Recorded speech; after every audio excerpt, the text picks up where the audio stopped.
본문 말씀은 로마서 12장 1절과 2절입니다. 로마서 12장 1절과 2절. 로마서 12장 1절과 2절. 2절이니까, 이지 않으니까 다 같이 한목소리로 읽도록 하겠습니다. 시작. 그러므로 형제들아, 내가 하나님의 긍휼에 힘입어 너희에게 간청하노니 너희는 너희의 몸을 거룩하고 하나님께서 받으실 만한 살아있는 희생물로 드리라. 그것이 너희의 합당한 섬김이니라. 너희는 이 세상에 동화되지 말고 너희 생각을 새롭게 함으로 변화를 받아 하나님의 그 선하시고 받으실 만하며 완전하신 뜻이 무엇인지 검증하도록 하라. 입증하라. 여기서 합당한 섬김으로 번역된 영어 단어는 reasonable service입니다. reasonable service. 여기서 reason, 우리가 뭐 뒤에 able 이거 빼고 reason 이렇게 되면 이유, 까닭, 근거라는 의미를 갖고 있는 단어죠. 그래서 reasonable service는 아주 합리적인 섬김, 이성적인 섬김, 이해가 갈 수 있는, 내가 충분히 하나님께서 해놓으신 일을 이해하고 섬김이 마땅하다. 그런 거를 나타내고 있는 단어입니다. 그러니까 우리의 섬김이 합당한 이유가 있다는 겁니다. 우리는 지옥에 가야 될 사람이었지만 하나님의 은혜로 말미암아 또 믿음을 통해 하늘나라로 가게 되었습니다. 우리는 받을 자격이 없었지만 예수님을 믿고 나서 새 생명과 영원한 생명과 새 예루살렘을 상속받게 되었습니다. 영원한 생명은 이미 받았고 새 예루살렘은 앞으로 예수님께서 오시면 상속받게 됩니다. 이 모든 것은 우리가 뭔가를 잘해서 받게 된 게 아니라는 겁니다. 전적으로, 그러니까 100% 하나님께서 우리에게 큰 은혜를 베풀어 주셨기 때문에 가능한 일입니다. 맞나요? 네, 맞습니다. 그렇게 주님께서 이런 것들을 먼저 다 베풀어 주시고 나서 또 약속을 해 주시고 나서 이제 한 가지를 우리에게 간청하고 계십니다. 제가 하나님은 이렇게 명령하는데, 명령도 있죠, 근데 여기는 간청을 하고 있습니다. 그건 우리가 하나님께 무엇인가를 드려야 한다고 말씀하고 있는 겁니다. 하나님은 우리의 주님이시고 창조주이신데 그런 분께서 두려운 위험으로 명령하셔도 되는데 강제로가 아니라 하나님의 은혜를 받은 우리가 자원해서 드리기를 원하고 계시는 겁니다. 우리가 주님의 은혜를 깨닫고 자원해서 드리기를 원한다는 겁니다. 그 간청이 뭐냐? 우리 구원받은 사람에게 그리스도인답게 살아라. 하나님의 아들답게 살아라는 겁니다. 하나님을 모르는 사람에게나 예수님을 믿지 않아서 구원받지 않은 사람들에게 거룩하게 살라 이렇게 말씀하시지는 않습니다. 구원받지 못한 사람들은 하나님을 만족시킬 수 있는 삶을 살 수가 없습니다. 그건 불가능합니다. 예수님 믿지 않는 사람은 하나님을 만족시킬 수가 없어요. 왜냐하면 예수님 안에 있지 않기 때문입니다. 그런데 구원받아서 안에 성령님을 소유한 사람은, 그러니까 예수님을 모시고 있는 사람은 하나님의 아들답게 살 수 있습니다. 왜냐하면 예수님은 이 지상에 계실 때 아버지 하나님께서 기뻐하시는 일만 하시면서 사셨고 또 지금 그분이 믿는 우리 안에 들어와 계시기 때문인 겁니다. 그래서 우리 안에서 예수님께서 일하시고 우리가 그 일을 믿음으로 드러내면 우리도 예수님처럼 이 세상에서 살 수 있는 겁니다. 한번 확인해 보겠습니다. 갈라디아서 2장 20절.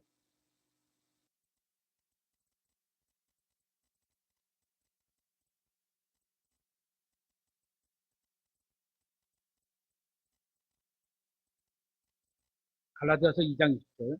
내가 그리스도와 함께 십자가에 못 박혀 있으나, 있다예요. 과거형으로 완료가 됐어요. 있다. 그럼에도 불구하고 사노라. 그러나 내가 아니요 그리스도께서 내 안에 사시느니라. 나는 지금 내가 육체 안에서 사는 삶을 나를 사랑하사 나를 위해 자신을 주신 하나님의 아들의 믿음으로 사노라. 내가 내 인생을 사는 게 아니고 내 안에 계신 그리스도가 나를 통해서 사시는 그런 삶을 살라. 사람들이 착각하는 게 있는데요. 주님께서는 강제로 무엇인가를 하라고 말씀하시지 않으신다는 겁니다. 주님께서 우리에게 주신 것들이 많이 있습니다. 생명도 있고 인생도 주시고 시간도 주시고 힘도 주시고 어떤 재능도 주시고 또 돈도 주시고 많은 것들을 주셨습니다. 어떤 의미에서는 우리가 이런 것들을 반드시 다 주님께 드려야 하는 것은 아닙니다. 왜? 자유로움으로 주셨으니까. 믿고야 하고 주신 거예요. 소유권이 저에게 있는 거예요. 여러분에게 있는 거예요. 그러니까 우리가 헌금을 하지 않는다거나 혹시 복음을 전하지 않는다고 해도 하나님께서 노여워하거나 우리를 징계하시는 건 아니라는 겁니다. 하나님께서 우리에게 주셔서 우리가 가지고 있는 것들은 우리가 다 누릴 수 있습니다. 그래서 나에게 주셨으니까 소유권이 내 거예요. 내 마음대로 쓸 수 있어요. 하지만 하나님께서 정말 원하시는 것은 하나님이 우리에게 주신 그 자유를 하나님을 향해서 스스로 포기하고, 그러니까 억지로가 아니라 자원해서, 또 주님을 사랑하는 마음으로 자원해서 우리가 가지고 있는 것들을 다시 주님께 돌려드리기를 원하신다는 겁니다. 우리가 마음으로부터 우러나오는 진심으로, 그것도 자발적으로 자원하는 마음으로 주님을 섬기기를 원하시는 겁니다. 그래서 주님을 사랑하는 동기로 자원하는 마음으로 주님을 섬기면 주님께서 우리에게 그리스도의 심판석에서 보상해 주신다고 약속해 주시는 겁니다. 예를 들면 제가 열심히 일을 했어요. 불법적인 방법이 아니라 합법적으로 정당하게 열심히 일을 해서 돈을 벌었습니다. 그것을 나를 위해서 쓸 수 있다는 겁니다. 또 가족을 위해서 쓸 수 있습니다. 자유의지로 사용할 수 있습니다. 하지만 그게 다가 아니라는 겁니다. 제 것을 나와 가족을 위해서만 쓰지 않고 내가 그것을 주님을 위해서 쓰는 겁니다. 그걸 주님께서 기쁘다 이렇게 여기신다는 겁니다. 이런 모범을 보이신 분이 예수님입니다. 예수님께서 십자가 위에서 우리를 위해 해주신 일을 한번 생각해 보십시오. 예수님께서는 어쩔 수 없어 십자가에서 죽으신 게 아닙니다. 주님은 죽지 않으셔도 되었는데, 왜? 죄가 없으시니까 죽지 않으셔도 됐는데 아버지를 사랑함으로 인해서 자원함으로, 또한 우리를 사랑하는 동기로 우리를 위해 자원해서 십자가에서 죽으신 겁니다. 죽지 않으셔도 됐는데 자원해서 자신의 것을 희생해서 그 상대방에게 주는 것, 이게 바로 사랑 아닙니다. 주님께서는 우리도 그렇게 주님을 사랑하기를 원하시는 겁니다. 어쩌면 지금 중고등부나 초등부 학생들 중에는 부모님 때문에 마지못해서 교회에 나온 친구도 있을 수도 있습니다. 하지만 언젠가는 아무도 여러분을 교회에 강제로 끌고 오지 않을 날도 올 겁니다. 그때는 여러분 스스로가 주님을 사랑함으로 인해서 또 기쁜 마음으로 자발적으로 교회 와서 하나님께 경배를 드리고 주님과 교제를 나누는 것을 즐겨야 하는 겁니다. 지금은 배우는 과정이니까, 그죠? 아버지, 어머니 권위 아래서 억지로라도 따라와야 되겠죠. 그죠? 배우는 과정이니까. 하지만 그게 나이가 들고 성년이 되면 그 권위를 넘어선다는 거예요. 동등하게 된다는 거예요. 하나님을 기쁘게 해드리기 위해서 여러분 스스로 자발적으로 주님을 섬기기를 원하시는 겁니다. 그럴 때 하나님이 보상해 주시는 겁니다. 그래서 지금도 여러분에게 자발적으로 섬기라고 하나님이 간청하고 계시는 겁니다. 본문 1절을 보면 이렇게 되어 있습니다. 너희 몸을 거룩하고 하나님께서 받으실 만한 살아있는 희생물로 드리라. 여기서 드리라는 것은 영어로 present이죠. 이 present는 동사로 증정하다, 제시하다, 두다 이런 뜻이지만 명사로 사용하면 선물이라고도 할 수 있습니다. 선물은 한 사람이 다른 사람에게 값없이 주는 겁니다. 자신의 것을 희생해서 다른 사람의 유익을 위해 값없이 주는 게 선물입니다. 우리 특히 부모님들이 또 할머니, 할아버지들이 여러분에게 선물을 주잖아요. 그죠? 선물은 내가 당신을 사랑합니다 라는 마음을 전해주기 위해서, 또는 내가 상대방을 생각한다는 그 마음을 전해주기 위해서 선물을 하는 겁니다. 하나님께서 우리에게 간청하는 것이 바로 이 선물입니다. 하나님께서는 여러분이 하나님께 선물을 드리기를 원하고 계십니다. 다시 1절에 하나님께서 받으실 만한 살아있는 희생물로 드리라. 주님께 제대로 된 선물을 드리는 사람이 거의 없다는 겁니다. 저는 지금 여러분이 교회에 돈을 내라, 무엇인가를 갖다 바쳐라, 그런 얘기를 하는 게 아닙니다. 제가 드리고 싶은 말은 여러분이 소유한 모든 돈보다 비교할 수 없을 정도로 훨씬 가치 있는 것을 드리라는 겁니다. 그런 게 뭔가 있죠? 그런 게 뭐가 있죠? 주님께서는 나에게 내가 필요로 하는 모든 것을 주셨습니다. 지금 내가 누리고 있는 모든 것들은 다 주님께서 주신 겁니다. 맞나요? 누리고 있는 좋은 것들은 다 주님께서 주십니다. 그러면 나는 주님께 무엇을 드렸는지 한번 생각해 보시기 바랍니다. 다시 1절에 그러므로 형제들아 내가 하나님의 긍휼에 힘입어 너희에게 간청하노니 너희는 너희 몸을 거룩하고 하나님께서 받으실 만한 살아있는 희생물로 드리라. 하나님께서 원하시는 것은 우리의 몸입니다. 여러분 자신을 말하는 겁니다. 하나님이 원하시는 것은 우리가 다른 사람의 몸을 드리는 것을 원하지 않습니다. 내 거 드려, 내가 희생해, 이런 게 아니라는 겁니다. 다른 사람이 무엇을 하든지 여러분이 직접적인 상관하지 마세요. 여러분 자신이 드릴 수 있는 것은 다른 사람의 몸이 아니라 여러분 자신을 드려야 하는 겁니다. 이건 이 형제가 헌신해야 한다. 저건 저 자매님이 헌신해야 한다. 그렇게 생각하지 말라는 겁니다. 남의 몸을 하나님께 드리는 게 아니라 우리 자신의 몸을 하나님께 드리라는 겁니다. 그걸 하나님께서 받으시길 원하시는 겁니다. 우리 각자가 하나님으로부터 받은 것들을 주님께 돌려드리길 원하신다는 겁니다.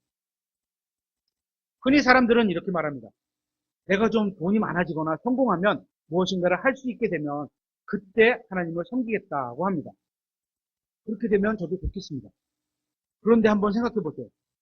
매달 2, 300만 원을 벌 때 합당하게 헌금을 하지도 않는 사람이 매달 수천만 원을 벌게 되면 주님께 합당한 헌금을 드리게 될까요? 작은 것에도 안 드리는데 큰 것은 드리게 될까요? 헌금도 마찬가지입니다. 지금 작은 일에 신실하지 않는데 나중에 큰 일에 신실하게 될까요? 안 한다는 겁니다. 여러분이 세상에서 돈 많이 벌고 권력이 높아지면 세상은 이걸 성공이라고 할 겁니다. 그렇게 되면 아마도 주님을 생각할 겨를이 없을 정도로 바쁘게 될 겁니다. 저는 여러분이 정직하게 열심히 살아서 성공하시길 바랍니다. 하지만 그리스도의 심판석을 생각한다면 어떤 의미에서는 이 세상에서 성공하지 않는 편이 좀 더 나을 수도 있을 겁니다. 그리스도인으로 사는데 부족하지 않을 만큼 남에게 조금은 줄 수 있을 만큼 벌게 되는 게 더 나을 수도 있을 거라는 겁니다. 하나님은 우리 각 사람을 한 사람 한 사람 만드셨습니다. 그래서 우리 개인은 다 하나님의 작품이라고 합니다. 그래서 하나님께서는 여러분이 할 수 있는 것이 무엇이고 또 할 수 없는 것이 무엇인지 누구보다도 잘 알고 계시는 분입니다. 그런 하나님께서 여러분이 여러분 자신을 자신의 몸을 주님께 드리기를 원하고 계신다는 겁니다. 하나님께서 우리에게 원하시는 것은 여러분이 우리 교회를 위해 누가 좀 봉사했으면 좋겠다 기도만 하는 게 아니라 여러분 자신이 그 일을 하기를 원하시는 겁니다. 또 한 가지 예를 들면 저희 교회 사모님이 직장을 다니고 있어요. 저는 많이 힘드실 거라고 생각합니다. 그러다 보니 매주 예배에 참석을 못할 형편이십니다. 그래서 교회 여기저기가 빈틈이 생기게 됩니다. 이럴 때 이호연 자매님이 교회의 물품이나 식사 정리 같은 이런저런 교회 일을 잘 감당해 주고 계십니다. 다른 누구에게 미룰 수도 있는데 그러지 않고 계시는 거죠. 저는 감사하게 생각합니다. 그러니까 다른 누군가가 교회를 위해서 어떤 일을 했으면 좋겠다 말로만 하는 게 아니라 자신이 그 일을 감당하기를 주님께서 원하고 계신다는 겁니다. 교회 안에는 함께 참여하고 있는 존재만으로도 역할을 하고 계신 분들이 있습니다. 쓸모없는 분들은 한 분도 없다는 겁니다. 각자가 나는 부족하다고 생각할 수는 있겠지만 그런 생각은 그만두셔야 합니다. 주님께서는 부족한 그 자체로도 충분하다고 또 지금 쓰시겠다고 하시는 겁니다. 그렇게 서로를 통해서 교회를 세워가고 계신 겁니다. 그렇게 주님께서는 여러분을 원하시는 겁니다. 그러니까 여러분 자신이 부족하다고 생각하지 마시고 주님께 저를 쓰십시오. 이렇게 여러분 자신을 자발적으로 내어드리면 쓰시겠다는 겁니다. 오늘 본문은 살아있는 희생물로 드리라고 말씀하고 있습니다.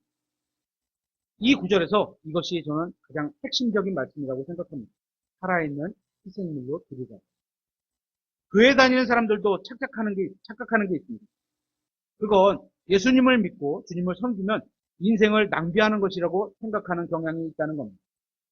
말로는 아니라고 하지만 실제 생활에서는 믿음을 찾아보기가 힘듭니다. 일요일에 교회에 오는 것, 헌금을 하는 것, 말씀 안에서 교제를 나누는 것, 예수님을 믿는다고 하는 사람들이 이 세상의 것들에 너무도 많이 인생을 낭비하고 돈을 낭비하고 시간을 낭비하고 마치 예수님을 믿지 않는 사람들처럼 낭비하고 있는 겁니다. 여러분은 어떠세요? 교회에 와서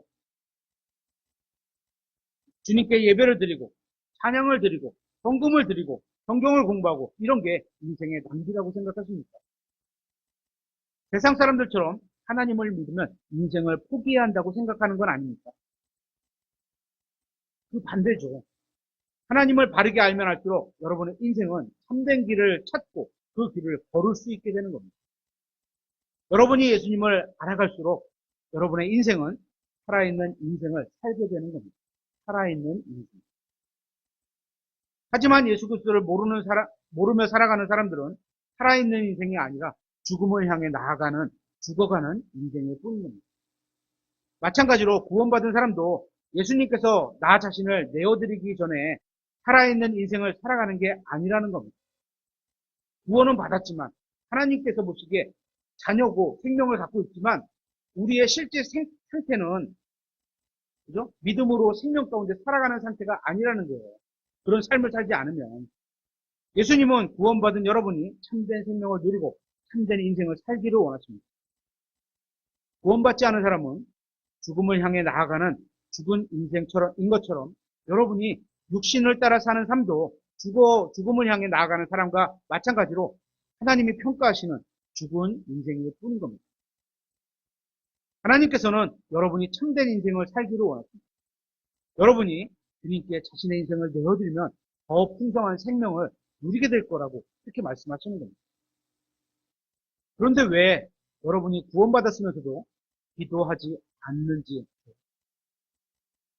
어떤 사람은 교회에 나오지도 않고 성경을 읽지도 않고 복음을 전하지도 않고 자신을 주님께 내어드리지도 않는지 아세요? 구원은 받았지만 하나님을 믿지 않기 때문입니다. 어떻게 그럴 수 있어? 이렇게 생각할 수 있어. 구원받았으면 하나님의 계심을 믿고 예수 그리스도가 나에게 해주신 일을 믿고 그분을 주님으로 받아들인 건데 어떻게 삶에서 하나님을 믿지 않는 게 있을 수 있어요? 하나님의 계심을 믿는 것뿐이지 하나님을 믿는다는 건 하나님이 하신 말씀을 믿는다는 거와 동의어예요. 그죠? 구원은 받았지만 믿음으로 살지 않기 때문입니다.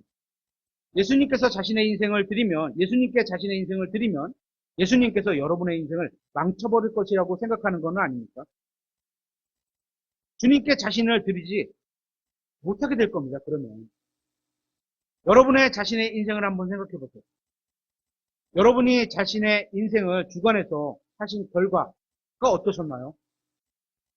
여러분이 예수님께 내어드린 인생 중에서 이 둘 중에 어떤 결과가 더 나은 인생을 살아오셨습니까? 내가 내 뜻대로 사는 거하고 내가 예수님께 내어드린 인생을 살아온 거예요. 오늘 본문은 희생물로 드리라고 말씀하고 있습니다. 우리가 드릴 희생물이 무엇인지를 한번 생각해 볼 필요가 있습니다. 여기서 희생. 무언가 가치 있는 것을 포기하는 겁니다. 그렇죠? 예를 들어서 일요일날 식당을 열면 평일보다 손님이 더 많을 거예요. 수익이 더 많이 날 거예요. 그죠? 일반적으로는. 그런데 그거를 포기하고 하나님께 예배를 드리러 온다? 이런 게 희생인 거죠. 그죠? 구약시대에는 자신이 가진 황소나 양을 희생물로 드렸습니다. 주님께 드린 희생물은 다시 그것을 가지고 집으로 돌아갈 수는 없습니다. 우리는 이 몸 안에 살고 있는데 우리가 우리 자신을 주님께 내어드리기를 원하신다는 겁니다. 단 한 시간만이 아니라 또 하루만 드리는 게 아니라 내 인생 전체를 주님께 드리기를 원하고 계시는 겁니다. 다른 표현으로 하자면 내 인생의 운전대를 주님께 내어드리는 겁니다. 요즘 자율주행 자동차가 나오고 있어요. 운전자가 없습니다. 그죠? 저희 동생도 아마 차를 하나 얼마 전에 구입을 해갖고 고속도로에서 이렇게 잠깐 이렇게 손을 이렇게 핸들을 잡지 않고 이렇게 하고 운전하는 걸 사진을 올렸는데 이렇게 손만 살짝 대고 올렸는데 운전자가 없이도 원하는 방향과 목적을 제대로 되어준다고 하는 시스템을 갖춘 차입니다. 내가 제어하던 내 인생의 운전대를 주님의 손으로 넘기는 것, 인공지능에 맡기는 것, 이런 것처럼 주님의 손에 넘기는 것, 하나님의 말씀대로 살려고 하는 것, 그래서 내 삶을 살지 않고 예수 그리스도의 삶을 사는 것, 이게 오늘 본문을 통해서 하나님께서는 자신이 여러분의 인생을 통제할 수 있게 해달라고 하는 말씀인 겁니다. 그러니까 내가 나 자신을 살아있는 희생물로 주님께 드린다는 건 내가 선택해야 하는 모든 것을 나 자신이 결정하지 않고 주님의 결정하는 대로 따르겠다고 그렇게 하라고 간청하고 계시는 겁니다. 주님이 결정하는 대로 따르겠다고 그렇게 사는 게 마땅하다. 이유가 있다. 합당하다. 그 말씀하시는 겁니다. 여러분은 하나님을 믿으시나요? 여러분은 주님을 신뢰하시나요?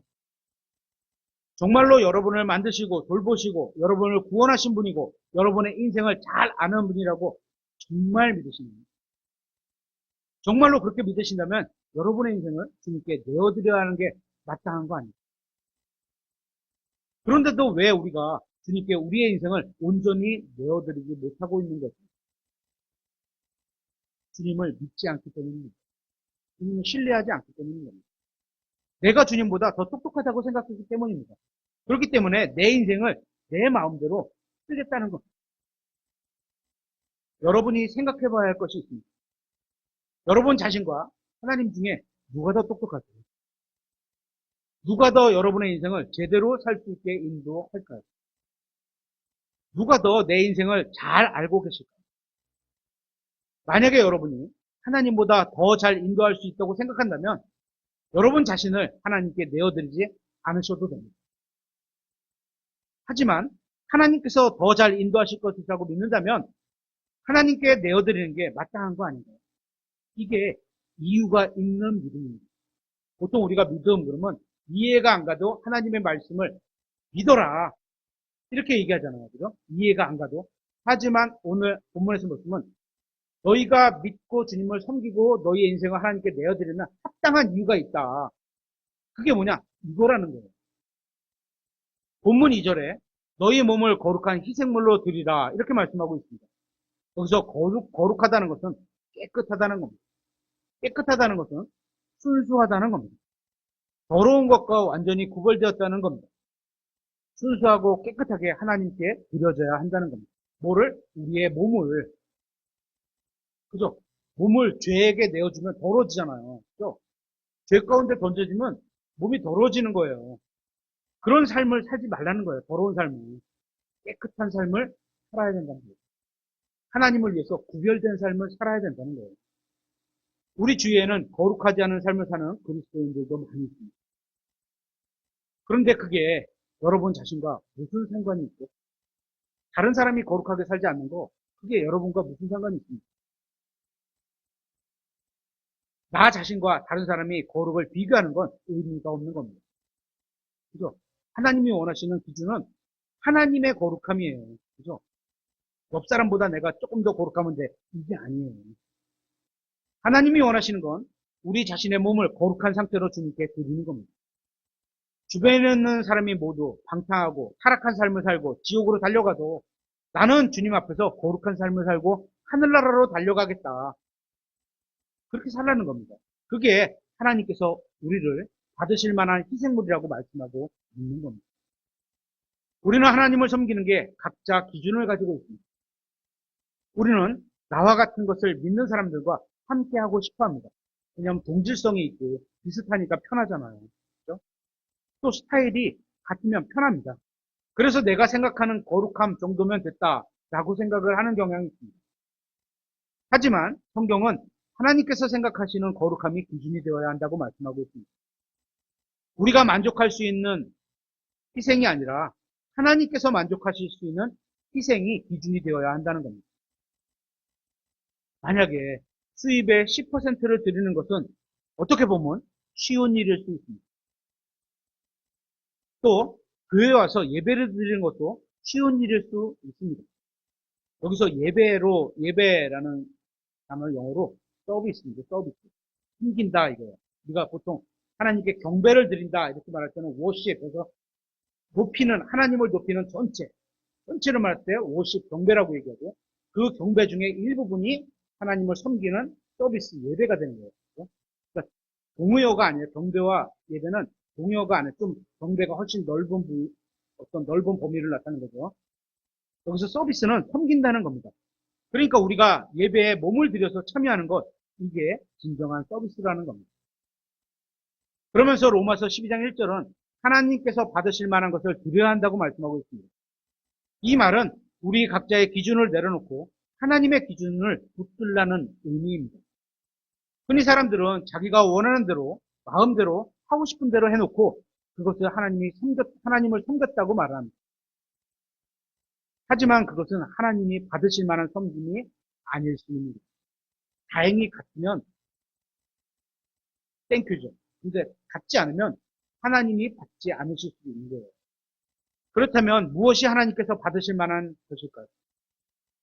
우리는 우리가 생각하는 기준을 버리고 하나님께서 받으실 만한 기준을 따라야 하는 겁니다. 그게 합당한 섬김이라는 겁니다.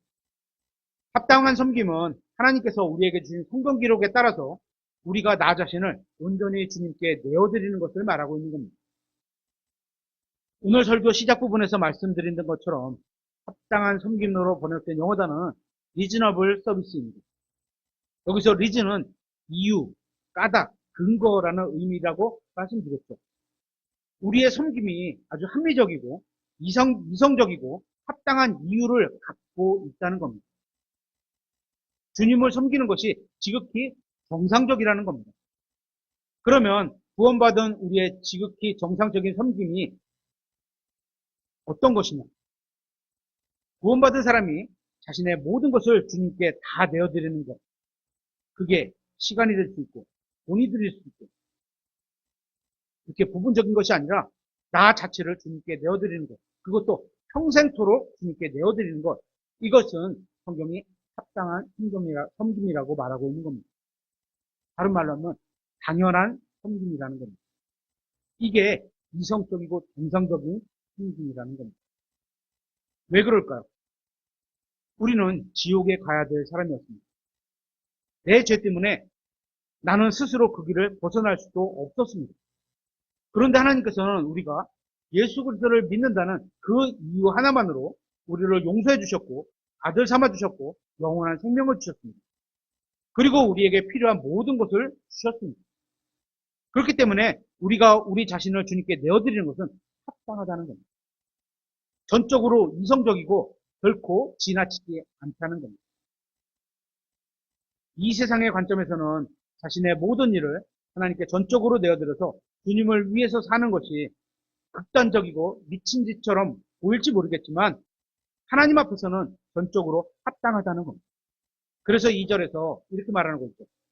너희는 이 세상에 동화되지 말고, 첫 번째 동화되지 말고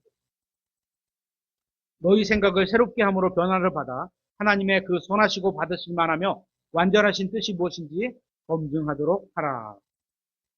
우리가 각자 인생을 살아가는 데 있어서 또한 주님을 섬기는 데 있어서 이 세상과 같은 방식으로 생각하지 말라는 겁니다. 이 세상이 사람의 인생을 바라보는 것들이 있죠. 사람의 인생을 바라보고 평가하는 방법들이 있죠. 돈을 많이 벌어야 하고 자랑거리가 많아야 하고 성공도 해야 하고 지위도 높아져야 하고 크고 좋은 집에 살아야 하고 좋은 차를 타야 하고 이런 것들이 세상이 생각하는 성공이잖아요. 그죠? 하지만 성경은 그런 기준으로 생각하지 말라는 겁니다. 또한 이 세상은 적당히 종교생활을 하는 것은 좋지만 하나님께 자신을 온전히 드리는 것을 미친 짓이라고 합니다. 하지만 로마서 12장 2절은 그런 생각을 버리라고 말씀하고 있는 겁니다. 하나님을 가르치려 들지 말고 성경을 통해서 하나님께 배우라고 말씀하고 있는 겁니다. 2절에 너희 생각을 새롭게 하라. 이 말씀은 구원받은 사람들에게 하시는 말씀입니다. 구원받지 않은 사람들은 예수님을 믿어야 합니다. 그리고 예수님을 믿어서 구원받은 사람들은 이제 생각을 새롭게 해야 합니다. 구원받기 전에 가졌던 그런 세상적인 상고를 버리고 구원받아서 이제 하나님의 자녀가 되었으니 이제 아버지의 생각과 같도록 생각을 새롭게 하며 살아가라는 겁니다. 예를 들면 왕이 된 거지 이야기 같은 거겠죠. 거지가 왕이 되었습니다. 거지가 예전에 보고 살았던 세상에서 이제 왕의 신분이 되었으니까 왕으로서 세상을 바라보고 살라는 겁니다.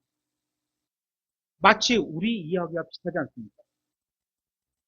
우리는 과거에 구원받기 전에 마귀의 자녀였습니다. 그리고 하나님의 은혜로우심과 믿음을 통해 구원받아서 이제 왕과 제사장의 신분을 얻게 되었습니다. 그런데 여전히 옛날 거지 같은 습성을 그대로 가지고 있는 겁니다. 생각을 거지같이 하고, 삶의 태도도 거지같이 하고, 이런 거죠. 우리는 예수님을 믿고 하나님의 자녀가 되었습니다. 마귀의 자녀에서 하나님의 자녀가 된 겁니다. 그런데 어찌된 일인지 마귀에게 끌려가던 인생에서 변하지 않고 있습니다. 죄의 늪에서 허덕이고 있는 겁니다. 왜 변하지 않고 있을까요? 생각을 하나님처럼 새롭게 해야지 변화를 받을 수 있는데 생각을 새롭게 하지 않고 있기 때문입니다. 예전 생각 그대로 가지고 있는 겁니다. 구원은 받아서 하나님의 자녀로서 새로운 인생을 시작했는데 마음과 생각과 마인드는 예전의 옛 방식 그대로 살아가고 있는 겁니다. 그 중에 대표적인 게 내 인생을 다른 누군가에게 내어줄 수 없다는 겁니다.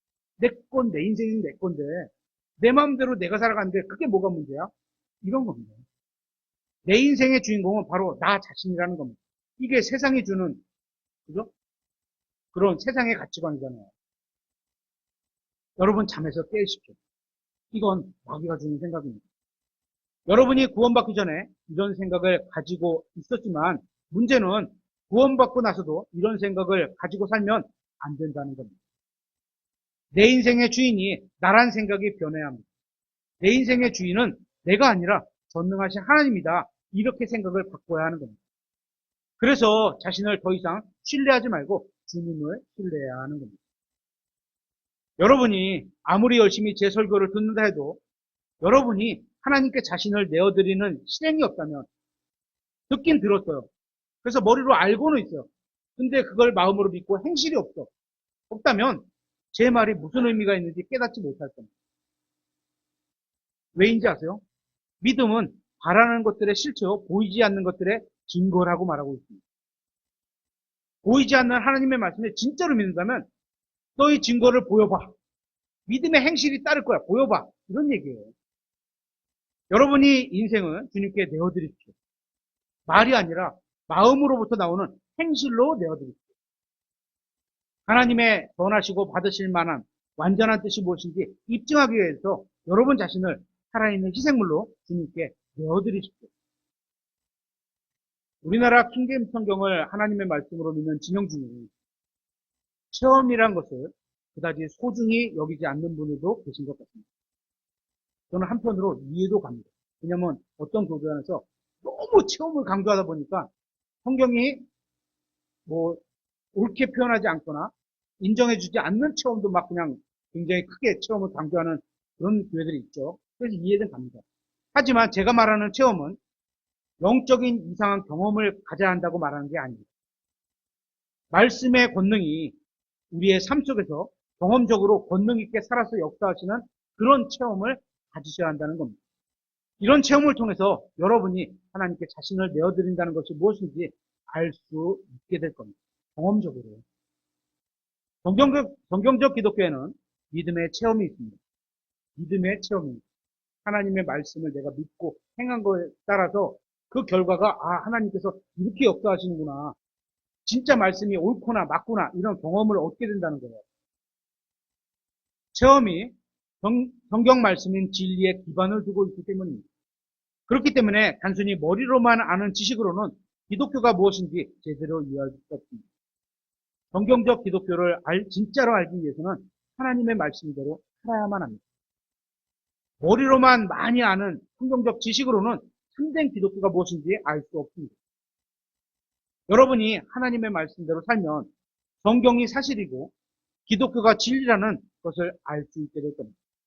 말씀대로 살았더니 정말 진정한 평안이 이것이 임하게 되는구나. 이걸 경험적으로 온전히 이해할 수 있게 된다는 겁니다. 혼의 구원은 예수님을 믿으면 받게 되는 겁니다. 그렇죠? 한번 요한복음 1장 12절을 찾아보겠습니다. 요한복음 1장 12절.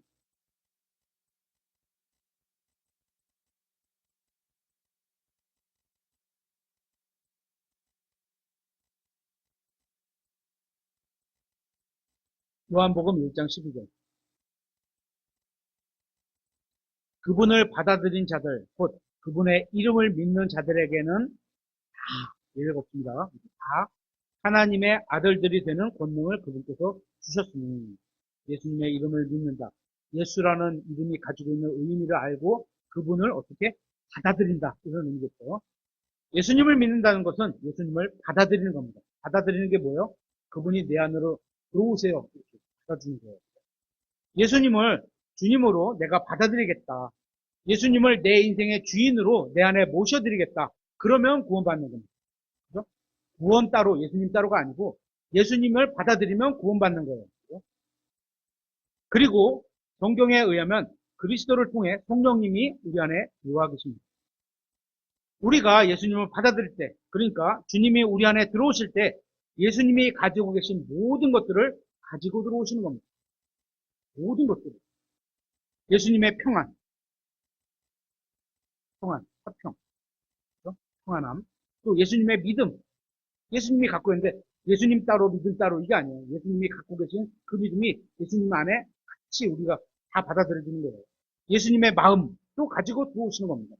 그래서 구원받은 우리는 예수님의 마음을 이미 가지고 있는 겁니다. 고린도전서 2장 16절에 이렇게 있습니다. 누가 주의 생각을 알아서 그를 가르치겠느냐? 그러나 우리가 그리스도의 생각을 가지고 있느니라. 긍정역이 생각으로 번역한 단어는 마인드입니다. 마인드는 생각, 마음, 사고관, 흔히 마인드 이렇게 번역할 수 있죠. 그러니까 구원받은 우리는 예수님의 마음을 이미 갖고 있는 겁니다. 문제는 우리가 갖고 있는 이 예수님의 마음을 사용하지 않고 있는 겁니다. 그러니까 예수님의 마음을 가지고만 있는 것과 예수님의 마음을 가지고 믿음으로 사용하는 것과는 하늘과 땅 차이입니다. 예를 들면 이런 거였어요. 갑자기 많은 돈이 생겼어요. 많은 돈이 생겼어요. 그런데 돈을 사용할 줄을 몰라요. 그래서 돈이 있으면 뭐야? 편의점 가서 뭐 사 먹을 수도 있고, 그죠? 옷도 살 수 있고, 그렇잖아요. 그죠? 근데 사용할 줄을 몰라. 그래서 쫄쫄 굶고 있는 거예요. 집에 돈은 그냥 가득 차놨는데, 굶고 있어. 사용할 줄을 몰라. 이런 거예요. 이처럼 예수님의 마음을 가지고 있는 것과 마음을 우리가 갖고 있어. 그런데 그 마음을 우리가 사용하는 거와는 완전히 다른 거예요. 우리는 예수님의 마음으로 살기 위해 하나님의 말씀을 읽고, 왜 그 말씀을 통해서 예수님이 이런 분이구나, 이런 마음을 갖고 있구나, 이 마음이 우리에게도 주어져 있구나, 나도 그 마음으로 살아야 되겠구나, 이렇게 가야 되는 건데, 그래서 하나님의 말씀을 읽고 그대로 살아야 합니다. 우리는 살아계신 하나님을 믿고 있습니다. 그렇죠? 죽어있는 하나님을 믿는 게 아닙니다. 그렇죠? 또 살아계신 구원자를 믿습니다.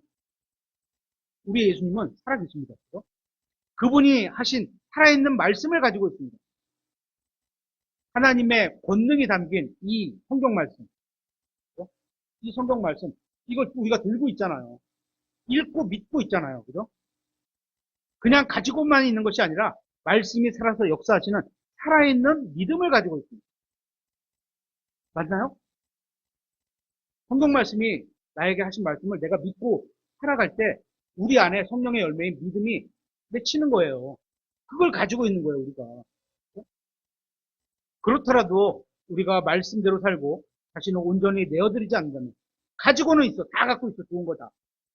집에 돈이 방 안에 가득 하나 있어. 쓸 줄 몰라. 그래서 쫄쫄 굶고 있어.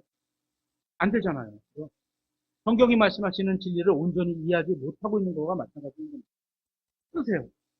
예수 그리스도가 가지고 계신 좋은 것들을 우리를 통해서 나타나기를 원하세요. 여러분이 그걸 쓰실 수 있어요. 믿음으로 산다는 것은 별게 아닙니다. 하나님이 살아계심을 믿고 그 하나님이 성경 기록을 통해서 말씀하시는데 나에게 주신 말씀을 마음으로 믿고 그대로 산다는 겁니다. 다른 사람에게 준 것 마음으로 믿고 살면 안 돼요. 나에게 주신 말씀을 마음에 믿고 살아야 되는 거예요. 그죠? 내 생각과 성경이 서로 다르게 말할 때 종종 있죠. 그죠? 자주 있으면 안 되지만 종종 있죠. 그죠? 그럴 때 어떻게 해요? 내 생각을 접어. 하나님의 말씀이 옳아. 그죠? 그럼 그걸 선택을 해야죠. 그걸 믿는 겁니다. 하나님이 나에게 주신 말씀을 믿고 그 믿었으면 그 믿음에 합당하게 행동을 하는 거죠. 그게 믿음으로 사는 거고 그게 성령 안에서 걷는다. 이렇게 성경은 표현하고 있는 겁니다. 구원받은 우리에게는 하나님의 선하시고 받으실 만하게 완전한 뜻이 무엇인지 입증해야 할 책임이 있습니다. 그러기 위해서는 이 세상의 생각을 버려야 합니다. 또 하나님의 말씀으로 생각하도록 변화를 받아야 합니다. 그러기 위해서는 나 자신에 대한 통제권을 주님께 내어드려야 하는 겁니다. 내 생각을 접고 하나님의 말씀, 하나님의 생각이 담긴 그 말씀을 내가 나에게 주시면 그걸 받아서 그걸 믿고 살아가는 거예요. 이것이 성경에서 말씀하시는 합당하고 이성적이고 합리적인 섬김이라고 말씀하고 있는 겁니다. 오늘 본문을 다 같이 읽고 마무리하겠습니다. 로마서 12장 1절입니다. 1절 2절. 로마서 12장 1절 2절. 그러므로 형제들아 내가 하나님의 긍휼을 힘입어 너희에게 간청하노니. 바울이 지금 간청하고 있는 거예요. 하나님이 우리에게 간청하신다고 볼 수 있어요. 너희는 너희 몸을 거룩하게 지내십시오. 특히 우리 자매님들, 남자도 마찬가지, 형제님들도 마찬가지지만 자매님들 특히 거룩하고 하나님께서 받으실 만한 살아있는 희생물로 드리라. 그것이 너희의 합당한 섬김입니다. 섬기는 이유가 충분히 있으니까 저도 그렇게 섬기는 게 마땅하다. 이런 얘기예요. 너희는 이 세상에 동화되지 말고 세상의 방식, 세상의 가치관, 세상이 주관하는 것들에 따라가지 말고 너희 생각을 새롭게 함으로 변화를 받아 하나님의 그 선하시고 받으실 만하며 완전하신 뜻이 무엇인지 검증하도록 하라. 입증해봐라. 삶을 통해서 드러내봐라. 이런 겁니다. 우리의 구원자이신 예수님께 우리 자신을 내어드리는 것은 정말 가치 있는 일입니다. 영원히 가치 있는 일입니다. 이 일을 깨닫기 위해서는 먼저 여러분 자신을 주님께 내어드려야 합니다. 여러분의 시간, 여러분의 재물, 여러분의 마음, 여러분의 힘, 여러분의 능력, 이런 여러분의 모든 것을 주님께 드리는 겁니다.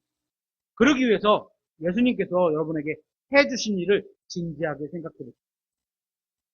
그러면 주님께서 우리에게 그 무엇을 요구한다 할지라도 지나친 게 없다는 생각을 하시게 될 겁니다. 우리 인생 전부를 요구한다 할지라도 결코 지나치지 않다는 겁니다. 그래서 우리는 이 세상만을 위해서 사는 것이 아니라 영원한 것을 위해서 사는 것이 합리적이라는 사실을 배우게 될 겁니다.